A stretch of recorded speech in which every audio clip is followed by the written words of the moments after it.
UP board exam में पूछे गए प्रीवियस ईयर 2016 का बायोलॉजी क्लास 12 का पेपर सॉल्व करेंगे। तो चलिए शुरू करते हैं। पहला क्वेश्चन है, सही विकल्प चुनकर अपनी उत्तर पुस्तिका पर लिखिए। निद्रा रोग किस जंतु के द्वारा होता है? जो निद्रा रोग है, तो निद्रा रोग यानी स्लीपिंग सिकनेस होता है, और ये किस जंतु के द्वारा होगा? तो ये ट्रिपैनोसोमा के द्वारा होता है। ट्रिपैनोसोमा गैम्बियंस के द्वारा निद्रा रोग हो जाता है। आपको बता दें, जो प्लाज्मोडियम है, इससे मलेरिया रोग हो जाता है। प्लाज्मोडियम से मलेरिया हो जाता है, ट्रिपैनोसोमा से क्या हो जाता है? निद्रा रोग हो जाता है, अफ्रीकी निद्रा जिसको कहा जाता है। और युगलिना जो है, यह युगलिना जंतुओं और पादपों के बीच की कड़ी है।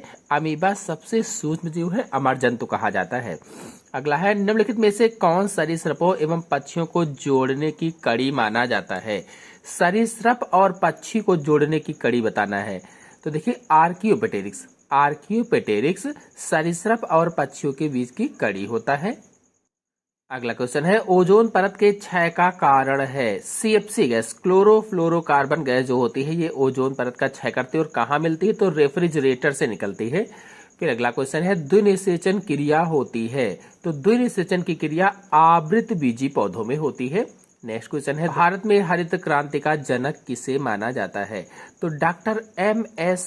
स्वामीनाथन को, एम.एस. स्वामीनाथन को भारत में हरित क्रांति का जनक माना जाता है। भारत में पूछा गया तो डॉक्टर एम.एस. स्वामीनाथन को। कीस्टोन प्रजाति किसे कहते हैं? कीस्टोन, तो किसी समुदाय में उपस्थित जातियों के अस्तित्व को प्रभावित करने वाली जातियां कीस्टोन जातियां कहलाती हैं।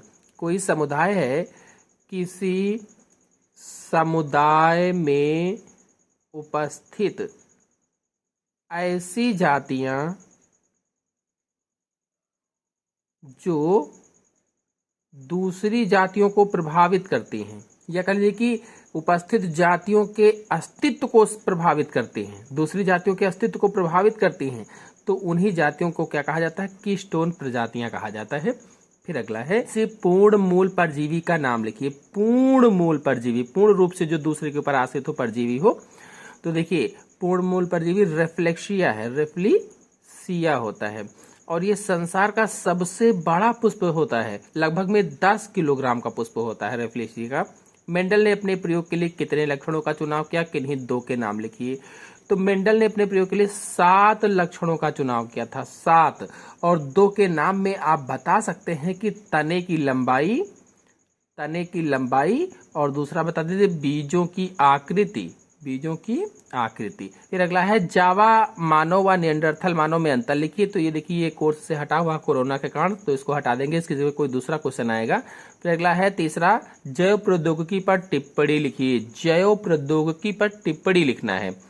तो देखिए, जैव प्रौद्योगिकी क्या है? कई बार क्वेश्चन है, मोस्ट इंपॉर्टेंट क्वेश्चन है। तो सूक्ष्म जीवों की सहायता से,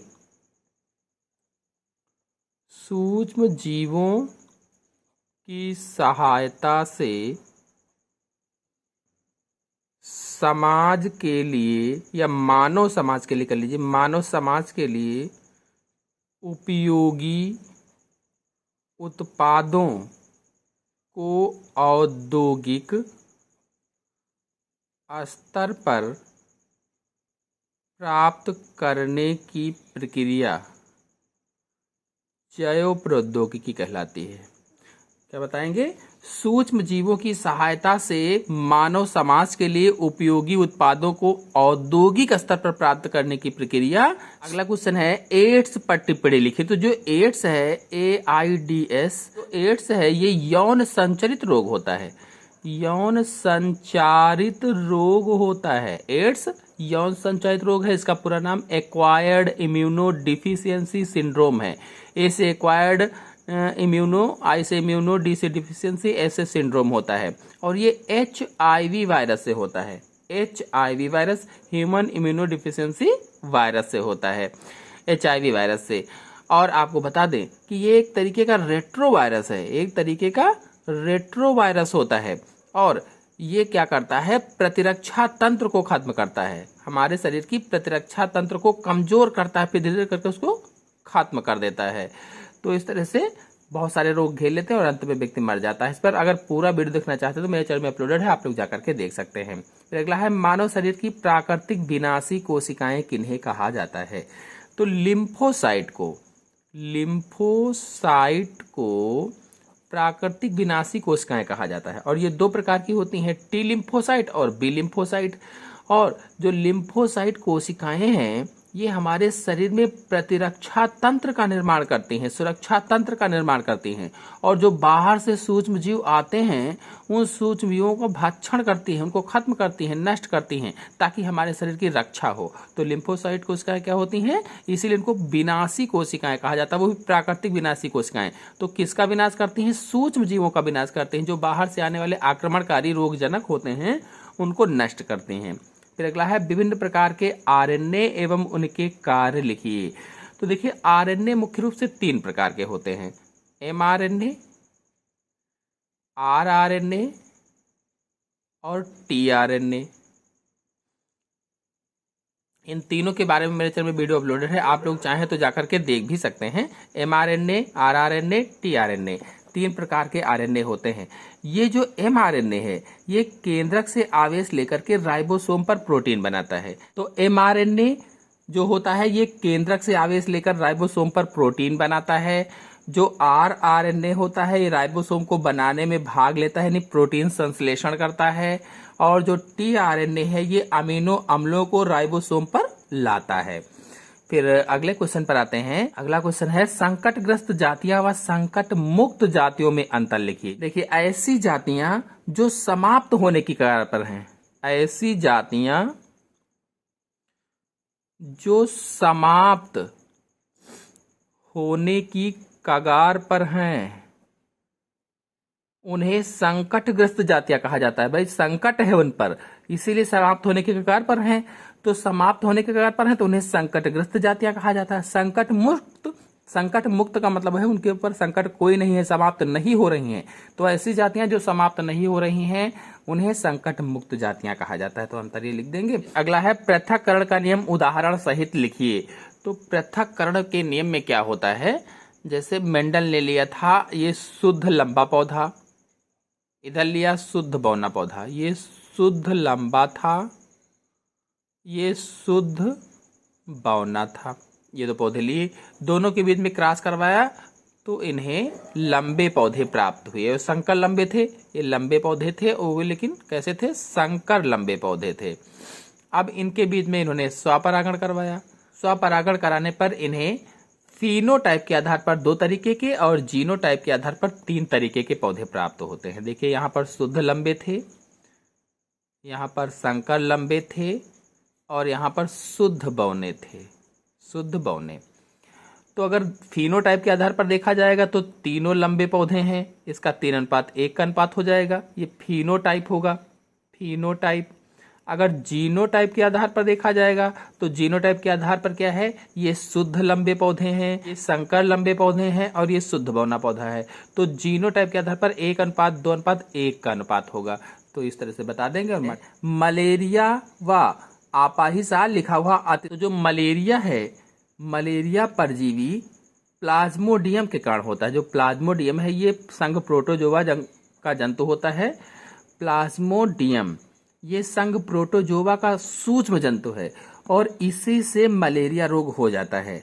और इसको फैलाता कौन है? तो मादा एनाफ्लीज मच्छर फैलाती है। मादा एनाफ्लीज मच्छर इसका वाहक है, फैलाने का कार्य करती है। फिर जो आमातिसार है, आमातिसार में क्या होता है कि ये एंट अमीबा हिस्टोलिटिका से होता है। एंट अमीबा ये भी जो जीव है ये संघ प्रोटोजोआ का जंतु है सूक्ष्म, और ये एंट अमीबा हिस्टोलिटिका क्या करता है? आंतों से बीमारी, आंतों की बीमारी आंतों में जाकर के चिपक जाता है और वहीं से खून चूसता रहता है, तो क्या हो जाता है? आमातिसार रोग हो जाता है। फिर अगले पर आते हैं तप्त स्थल। 2 तप्त स्थलों के नाम। तप्त स्थल क्या है? फिर अगला क्वेश्चन है तप्त स्थल क्या है? कि इन्हीं 2 तप्त स्थलों के नाम लिखना है। ऐसे क्षेत्र जहां पर जैव विविधता अधिक पाई जाती है, जैव विविधता अधिक पाई जाती है और मानवीय क्रियाकलापों के कारण यहाँ पर संकट उत्पन्न हो गया है। मानवीय क्रियाकलापों के कारण यहाँ पर संकट उत्पन्न हो गया है, तो ऐसे ही क्षेत्रों को हॉट स्पॉट या तप्त स्थल कहा जाता है, जहाँ पर जैव विविधता अधिक पाई जाती है। ऐसे क्षेत्रों को क्या कहते हैं? हॉट स्पॉट या तप्त स्थल कहा जाता है। और भारत के दो तप्त स्थल अगर बताना हो, दो तप्त स्थलों के नाम कहा गया है, तो पश्चिमी घाट तप्त स्थल और दूसरा हो जाएगा पूर्वी घाट तप्त स्थल। फिर अगले क्वेश्चन पर आते हैं। अगला क्वेश्चन है आनुवांशिक कोड क्या है, इसकी 4 विशेषताएं लिखिए। डीएनए अणुओं में नाइट्रोजिनस क्षारकों का वह अनुक्रम जिसमें प्रोटीन संश्लेषण के लिए संदेश निहित रहता है, आनुवांशिक कोड कहलाता है या जेनेटिक कोड कहलाता है। क्या हो गया? डीएनए अणुओं में नाइट्रोजनस क्षारकों का वह अनुक्रम जिसमें प्रोटीन संश्लेषण के लिए संदेश निहित रहता है, आनुवांशिक कोड या जेनेटिक कोड कहलाता है। ये ट्रिपलेट होते हैं। इसकी कोई 4 विशेषताएं लिखने के लिए कहा गया है। तो मेरे चैनल में वीडियो अपलोडेड है, आप लोग जाकर के देख लीजिए, यहाँ वीडियो बड़ा हो जाएगा। फिर अगला है आनुवांशिक रोग क्या है? मनुष्य में इस रोग के 2 उदाहरण लिखिए। आनुवांशिक रोग ऐसे रोग जो आपको माता पिता से प्राप्त होते हैं। ऐसे रोग जो माता पिता से प्राप्त होते हैं उन्हें ही क्या कहा जाता है? आनुवंशिक रोग कहा जाता है, जेनेटिक डिसीजेस कहा जाता है या जेनेटिक एबनॉर्मलिटीज कहा जाता है, जो माता पिता से प्राप्त होते हैं। जेनेटिक डिसीजेस में है शुगर की बीमारी आप ले सकते हैं, डायबिटीज जो होती है, और इसी तरह से बहुत सारी बीमारियां हैं, वर्णांधता है, हेमोफीलिया है, सब क्या होते हैं? जेनेटिक डिसीजेस होते हैं। फिर नेक्स्ट पर आते हैं। अगला क्वेश्चन है आर्थिक महत्व के किन्हीं 2 कीटों के नाम लिखिए तथा इनके द्वारा उत्पादित पदार्थों के उपयोग। तो देखिए, आर्थिक महत्व के 2 कीटों के अगर नाम की बात की जाए तो आप रेशम का कीट बता सकते हैं, रेशम कीट, और दूसरा मधुमक्खी बता सकते हैं, मधुमक्खी। इस तरह से लाख का कीट भी होता है, उससे रेशम प्राप्त होता है। रेशम कीट से रेशम प्राप्त होता है, विभिन्न प्रकार के कपड़े वगैरह बनाने में काम आता है। रेशमी जो कपड़े होते हैं, चादर होती है रेशमी, कंबल होते हैं, इस तरह से बनाने में काम आता है। जो मधुमक्खी है, मधुमक्खी से शहद प्राप्त होता है, और ये शहद विभिन्न प्रकार की दवाओं में प्रयोग किया जाता है, खांसी सर्दी जुकाम में भी प्रयोग किया जाता है। बहुत सारा इसमें लिख देंगे। अगला क्वेश्चन है पारिस्थितिक पिरामिड क्या है? एक तालाब के पारिस्थितिक तंत्र के जीव भार के पिरामिड का सचित्र वर्णन कीजिए। देखिए, कोरोना के कारण ये क्वेश्चन हटा हुआ है, इसके कोई दूसरा क्वेश्चन आएगा। रेडियोधर्मी प्रदूषण क्या है? रेडियोधर्मी प्रदूषण फैलाने वाले किन्हीं 2, तो ये भी हटा हुआ है, चैप्टर हटे हुए हैं। फिर ऊतक संवर्धन क्या है? इसके अंतर्गत आने वाले विभिन्न पदों के नाम लिखिए। तो इस पर वीडियो अपलोडेड चैनल में जाकर के आप देख सकते हैं। ऊतक संवर्धन तो कल्चर टिश्यू होता है। फिर अगला है परिपक्व पराकोष की अनुप्रस्थ काट का चित्र बनाइए। तो देखिए, मैं चित्र दिखा रहा हूँ या मेरे चैनल में वीडियो अपलोडेड है, इस पर चित्र जाकर के आप देख सकते हैं। इस तरह से बना हुआ है और इसमें विभिन्न कोशिकाएं बनी हुई हैं। यहाँ पर ये 4 परागपुट होते हैं और इन्हीं के अंदर परागकण बनते हैं और यहाँ पर योजी होता है। तो इस तरह से चित्र बना लेंगे।